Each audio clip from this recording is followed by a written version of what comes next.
Sara Lloyd, Digital and Communications Director at Pan Macmillan. Welcome to the London Book Fair podcast. Now, you're also chairing this year's London Book Fair Digital Minds Conference, but we'll come back to that later. First of all, what are the greatest challenges for you here at Pan Macmillan in the digital now? For Pan Macmillan, and I expect for many other publishers, I think it's about actually managing a business that's truly now in the midst of its transition. So we are a high percentage of digital, but we still have a very high percentage of physical as well. And with the move of our physical book sales online and the move from physical book formats to e-formats, we're right in the middle. And so I think the hardest thing is actually doing the new and doing the old, and doing them both really, really well, and doing them holistically, thinking about the business as one holistic business. And no one can really know where we're going, can we? Because it's impossible by definition to... I think it's a best guess, isn't it? I think it's a best guess, and I think things come out of the left field, which are there to, astonish and challenge you. But that's what makes the business so exciting. Do you think we'll see a sort of slight sort of levelling off now of purchasing of e-books and e-readers and so on? I think we might be entering into a mature stage of the market, and I think we will see a levelling off probably this year, if not next year. Are fiction and genre fiction in particular still the most popular categories for e-readers? Yeah, by far and away. And I think it's the genres where the package is less important perhaps, and it's really just the story that people want. Perhaps the genres where people will tend to read them in bed or when they're travelling or commuting. And narrative non-fiction as well, which can often behave a bit like fiction. Of course, sort of non-fiction where you've got lots of maps, sort of history book perhaps is quite tricky, isn't it, as an e-book? But do you think non-fiction will catch up when you look at, say, the success of the Faber Touch Press apps, that you can do much more with non-fiction that way? I think that on the app side, if there's a genuine sort of utility value, which is where apps really take off, or whether if there's something really interactive that's really appealing, then yes. But I think other than that, if it's just non-fiction ebook dressed up as an app, I don't see the value in it.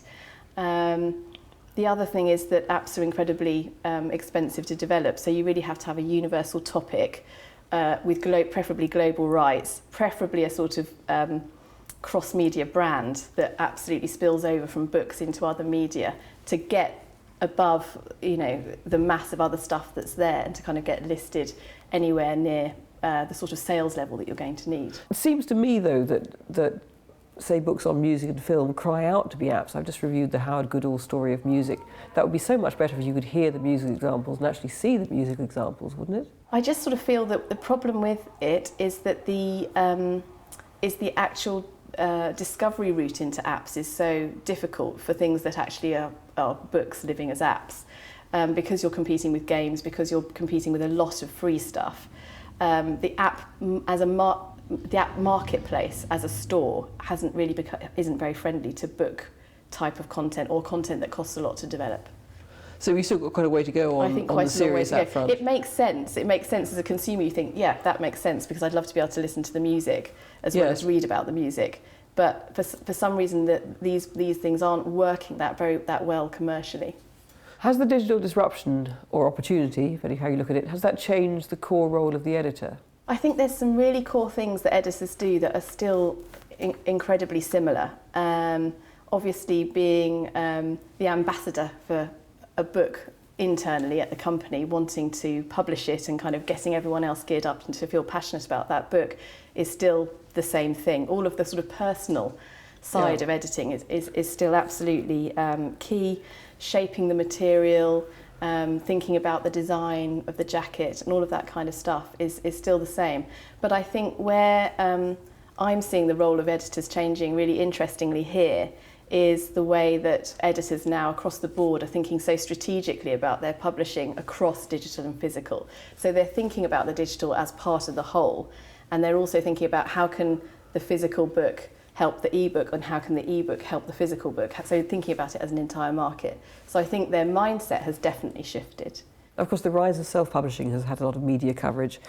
How do you see the future of self-publishing and the rise of the hybrid author? I think self-publishing is a really burgeoning space. It's a richer space. There's more going on in it. And obviously now what's interesting about it is what authors can do through the self-publishing space is connect directly with readers. So rather than just sort of self-publishing into a vacuum, they're self-publishing into a space where they can get feedback and they can potentially even build a fan base, and that's really exciting. But what I think is, possibly interesting about self-publishing is that it's becoming a really acknowledged, respectable route for finding a publisher. In the old days, self-publishing was sort of vanity publishing. Now it's very respected, and I speak to sort of would-be authors quite a lot who say, I've been looking for an agent for 5 years and I haven't found one, but now I think I'll go the self-publishing route and maybe I'll get discovered that way. So I think it's a really good way for authors to become discovered. You signed up Amanda Hocking, of course, who'd had great success as a self-published author, but the thing she said she wanted was editing. Yes, you wanted an editor. You want someone who's going to help you shape not just the words on the page, but the whole product, the whole package, and the whole way that it's sold and delivered. And I think, we've got lovely sort of testimonials from the authors that we've published who were previously self-published to say, what a great journey it's been working with a traditional publisher. What about independent booksellers? Can they realistically hope to get a fair slice of the digital pie? Isn't it sort of a contradiction in terms to go to a bookshop to buy an e-book? I think it's going to be really tough for them. I think there's some very, very creative and wonderful independent booksellers out there. And I think if there was some way that the sort of technological platform back-end fulfillment side of ebooks could be managed across a number of independents, and they could be the front end, the kind of curatorial browsing experience. If there was some way to link those things up and if they could work together more, I think they would have a chance. What particular publishing technology or platform excites you at the moment? Well, technology doesn't really excite me. Technology doesn't really excite me for technology's sake, so I'm not an uber geek. But I must say, on a very simple level, just the smaller tablets that are now coming out, the iPad mini and the Samsungs and those. What, the sort of 7-inch type? Yeah, the 7-inch ones. I just love them because actually they don't even feel like technology. They're so intuitive. They're just like, you can just put them in your handbag and you can do everything on there. It's just absolutely feels like a mini miracle to me. Now, as we said earlier, you're chairing this year's Digital Minds Conference at the London Book Fair. Speakers and programme are coming together very fast now. Give us a sense of what we can expect on the day. Well, it's the 5th year of the conference, so it's really, really established in the kind of life of the London Book Fair now, and people get excited about it a lot earlier, I think. And it often sets the agenda for the rest, well, not for the rest of the fair, but for other things that then sort of get talked about through the fair. We've got over 45 speakers this year, so it's a massive load of speakers. And we've had lots of people come to us wanting to speak, which is very exciting. And I think we've got people coming from about 24 countries, so it's really, really international this year as well. So I think the themes of the day are going to be that this is now our reality. We won't have any conversations which will be about the future of the book, I hope. It will be that it's now a significant reality in broader markets than the US and the UK and Australia. It's much, much wider than that. And I think we'll be talking a lot about discovery, the issues of discovery, and how the shrinking physical market affects that. I think we'll be talking a lot about data, consumer data and book data, and I think a lot about the whole direct-to-consumer, or the need for publishers to do much more direct-to-consumer engagement. We've got the conversation tables that will be going on, so people can pick a conversation and go and join it, so it will be much more interactive than before.